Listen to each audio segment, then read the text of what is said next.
Hi everyone, it's Christy. Welcome to another video. In today's video, I'm so excited to share these recipes with you. A lot of you know we've had a lot of birthdays and everything, and we've been going to dinner. And one thing I notice is appetizers at dinner are so loaded with points and calories. And so I thought maybe there are some ways that we can make those a little bit lighter. So that's what I'm doing today. I'm sharing with you some recipes that I actually found on the Weight Watchers website. So I'm going to be sharing with you 3 appetizer recipes, and they're all using the air fryer. I'm going to be sharing with you 3 of my favorites that I like to get when I go to restaurants. So I'm going to be doing air fried blooming onion.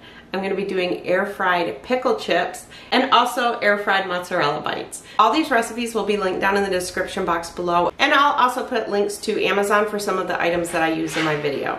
So if you like videos like this, make sure to give it a thumbs up, and if you're new, I would love for you to be part of the family. So now let's jump right into the video. It's a journey for life and I'm your ride. Hang on, we'll be long gone.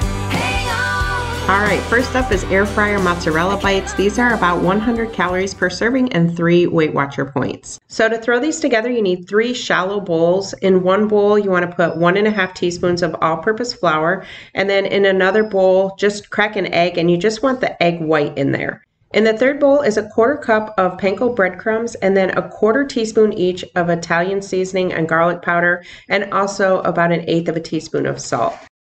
And then just mix that all together. And then next you want to take 4 light mozzarella sticks and just cut each stick into 3. So you're going to end up with 12 pieces. So now just take those cheese pieces and just roll them around in the flour. Make sure to get the flour coated as much as you can. And then just transfer it to the egg white. Mix it up in there, get as much egg white on as you can, and then just stir it in with the breadcrumbs. You can do it one at a time and really get it coated, but honestly for me, quicker is better. So I just do it this way, and then however much breadcrumbs I have left at the end, I just kind of individually roll them in there. And then finally we want to pop them in the freezer for a minimum of 20 minutes. And that's all there is to it to get these ready for the air fryer or the oven. If you don't have an air fryer, you can definitely bake all these recipes in the oven. I'm going to be putting the recipe links to all of them down in the description box below. And next to each of those, I'll put the instructions if you're baking them in the oven. But just keep in mind that all ovens do vary. So I've taken these out of my freezer, and you definitely want to make sure that you have them in your freezer at least 20 minutes, because what will happen is the cheese will cook too quickly before the breading cooks. So I've had my air fryer preheating to 400 degrees just for a couple minutes. So now I'm wedged in a corner here because I'm actually running my slow cooker at the same time, and I can't run them on the same wall. Okay, so I've got a piece of parchment paper down in the bottom of my basket, and now I'm just going to add the cheese bites. So once they're in there, just make sure none of them are touching. Now we're going to give them a spray with cooking spray. And those are going in 400 degree air fryer for about 5 to 6 minutes. Okay, look at those. Oh my gosh, they look so good. So it is good to let them sit for just a minute or so, but you can see these could have even come out sooner. See, the cheese is already oozing out even after I froze them. So you definitely want to keep an eye on them. Oh, look at that. Ah, I couldn't even get it in the screen. And then just dip it in some marinara if you want. The good thing with these, flavor them any way you want. You can add different spices to your liking, very versatile. Oh. So the serving size on this is 3 of them for 3 points. Next up is air fried pickle chips. If you have not had fried pickles, you are missing out. So for this one, I have here about 30 pickles. It's a little over a cup. What you want to do is just kind of blot them dry, just so that they're not real wet. So you can use whatever kind of pickles you want. I'm using these Vlasic ovals. They're hamburger dill chips. Personally, for me, I think the hamburger dill chips are best for this. Let me know in the comments if you've ever tried fried pickles before. I'll tell you what, I thought they sounded so disgusting. And then I tried them. Somebody had ordered them at a restaurant when we went out with some friends, and I was hooked. They're so good. All right, so we're gonna blot those dry, and then just set those aside. I've got a bowl over here. I'm just gonna set them in. Next, in one bowl, I'm gonna crack an egg and just whisk that egg up. Then in another bowl, we're gonna take a half a cup of panko breadcrumbs, some paprika, some garlic powder, some salt and pepper. So to that, we're gonna add about 1/4 teaspoon of salt, about 1/4 teaspoon of pepper, and then 1/2 teaspoon each of the garlic powder and the paprika. All right, and just give that a mix. So now, what you want to do is just take a fork and put the pickles right in the egg, and then into the bread mixture, and then just set it on a plate. And try to make sure those seasonings are mixed in there. Alright, you know what? We're gonna go outside the directions. I don't see any reason we can't do more than one at a time with these. I think as long as we make sure that they all get coated, that's all that matters. You do want to be careful how much of the egg gets into the breading though. I find that it's easiest just to put them in there and then kind of scoop the breading right over top.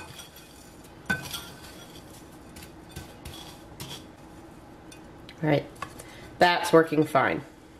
So if you don't mind getting your fingers in there and working it with your fingers, there's no sense doing one at a time with a fork. Okay, so I've preheated my air fryer to 400 degrees and I've sprayed it with some cooking spray.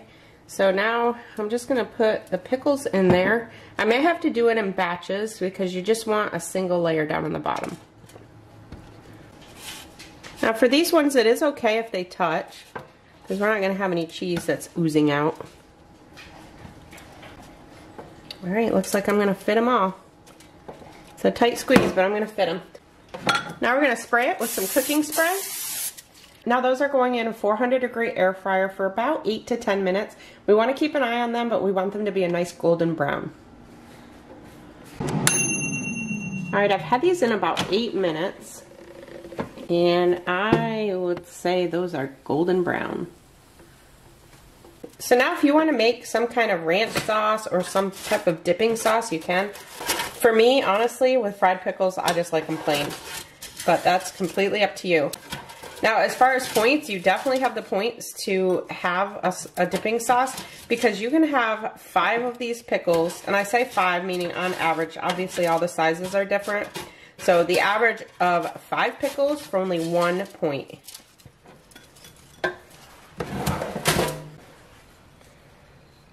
So that's the fried pickles. Oh my gosh. Honestly, these to me taste better than the restaurant. The great thing about these, and why I think they taste so much better than the restaurant, is you don't have all that grease from the breading. You know, when they deep fry them and you get the taste of the grease, these just don't have that. They taste so good. So this last one I'm doing is probably our favorite. When my husband and I go out to dinner, the blooming onion at Outback Steakhouse is so good. Or any fried onion that you get anywhere, it is so good. But it is loaded with points and calories. So this one's going to be a lightened up version. It's going to be only 2 points and about 100 calories. But the good thing about it, in those calories, there's only going to be about 4 grams of total fat. So when you get it at the restaurant, it's a lot more fat than that. So what you want to do is get a large onion. So I have here probably about a 14-ounce onion. We're going to leave the root end intact. So you don't want to cut through that. So we're just going to cut this end off. And you don't want to cut it too far. I should have probably angled this from the other way so you could see. You just want to cut a little sliver off the end. Like so. Then just go ahead and peel it. Now if you end up peeling that first layer, that's perfectly fine. So that's what you end up with. So again, we want to keep the root intact.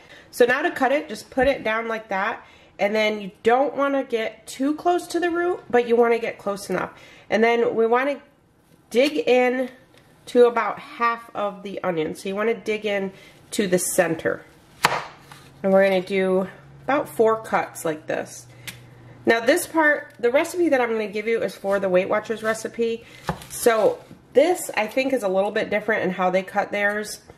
So just do whatever you prefer. This is just the way I've done mine. I used to make this before, but it was not the Weight Watchers healthier version. Alright, so now we've done it in 4. Now just cut it however you want, depending on how big your onion is. You might want to make maybe 2 or 3 additional cuts in between. I think I'm probably going to do 2. Well, maybe I'll do 3. It really depends how thick you want your petals.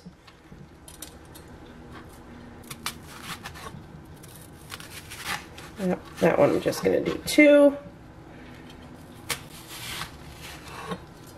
Okay. Then flip it over and spread out the petals. So if you met in the middle, they should all just kind of spread apart.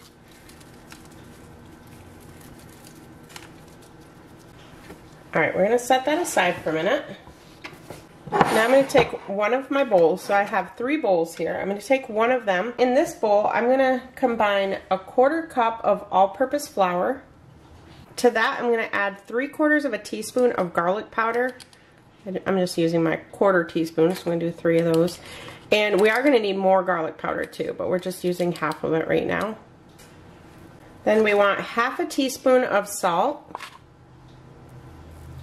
And a 1/4 teaspoon of paprika. Mix that all together. Now we're going to take another bowl and place the onion in the bowl. Alright, I'm going to switch bowls just because this bowl is a little bit more shallow and it's not so tight against the sides. That way I can kind of spoon some of that flour from underneath. So now what we're going to do is take that flour mixture and just pour it right over the top. And then just take a spoon and try to make sure that you get it pretty much in every spot. We're going to do another coat, so you don't have to be perfect on this part. Alright, so set that aside. Now I'm going to take this bowl, I'm going to add 2 eggs. And 2 tablespoons of water. Give that a good whisk. Now we are going to carefully take the onion and just shake off any excess flour. Then I'm going to pour that flour into another bowl, set the onion back in here, and then we're going to take a 1/4 cup of yellow cornmeal and add that to the flour.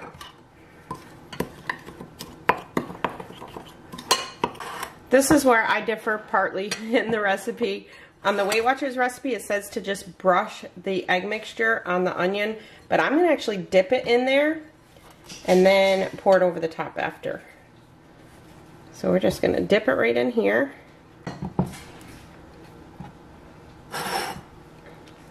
And very carefully put it back into this bowl.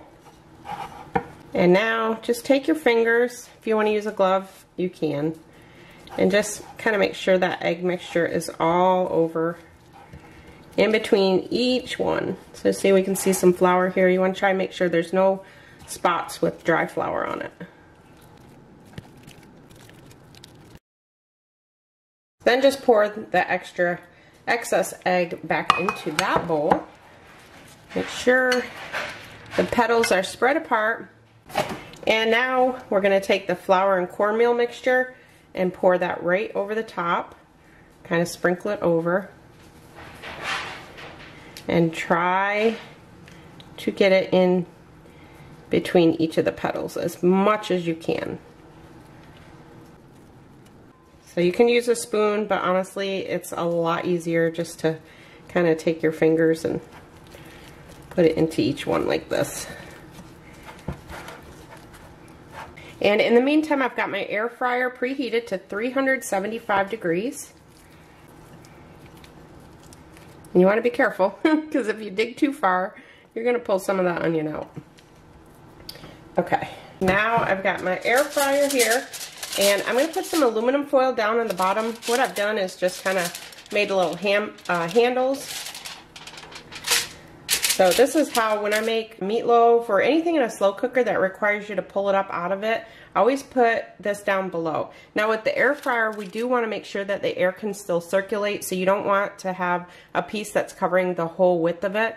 So I still have some air on each of the sides. Now I'm just going to give that a little spray with cooking spray. So now you want to just carefully, I don't know if you can see me over here, I'm taking my hand and just putting it right underneath so that the onion doesn't break. And if you've preheated your air fryer, be very careful you don't burn yourself. So now, if you're following the Weight Watchers recipe, you would spray the onion with some cooking spray and pop it in the air fryer for 15 to 18 minutes. I'm going to do it a little bit different because I find that with the onion, the tips can kind of get a little bit burnt. They can crisp up real quick. So I'm going to put this aluminum foil over the top. I'm going to kind of seal it on the sides where my handles are. And then I'm going to leave it open on the sides so the air can circulate in. You just don't want that aluminum foil to be flopping around in the air fryer. You want to make sure that that's going to stay closed. So we've got it sealed on the one side, and then it's still open on these ends, so it'll allow for air. So now I'm going to put this in the 375 degree air fryer for 15 minutes. So while the onion's cooking, now we're going to make some sauce to dip it in. So here I have some non-fat Greek yogurt. This is the FRYER brand. You can use any kind you want.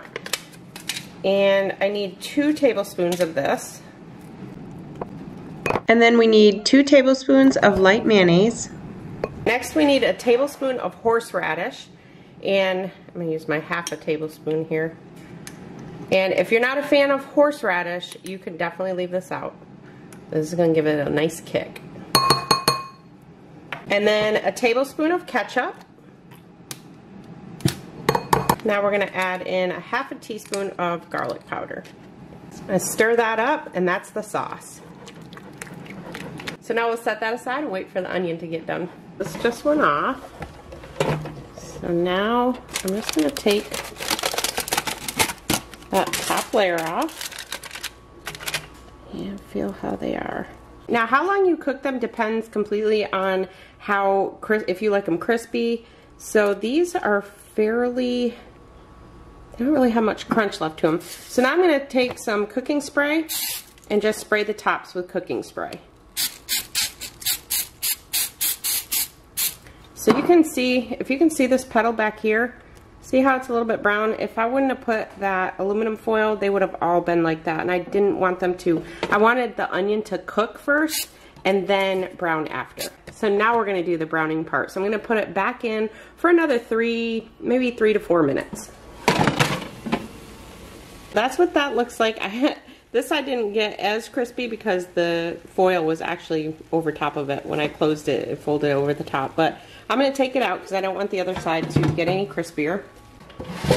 So now I'm just going to take those handles from the aluminum foil and just pull it right out of there. And slide it off of here. Now I'm just transferring the sauce to another bowl simply for a picture at the end, so I don't have a picture with all this all around the edges.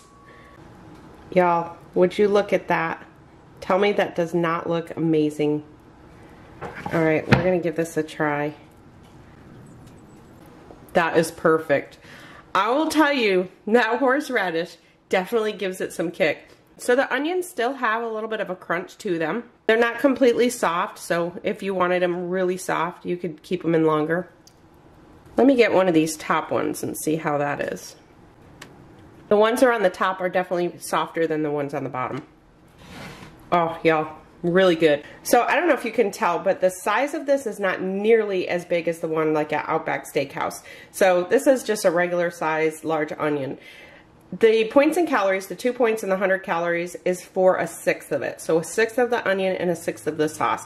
That to me is a really small amount for an appetizer. Honestly, I would say my husband and I could probably each eat half of this, or maybe a third or a quarter. If you did have as much as a half of it, you're still talking 6 points and 300 calories. So still not too bad compared to what it would be in the restaurant. So I would say realistically, you could do like a third of it, split this into 3 with 3 people. And even then you're still talking 4 points and 200 calories. So definitely not bad. So I hope you enjoyed this video. Let me know in the comments what your favorite appetizer is to have at a restaurant. Thank you all so much for watching. I'll see you in my next one. It's a journey.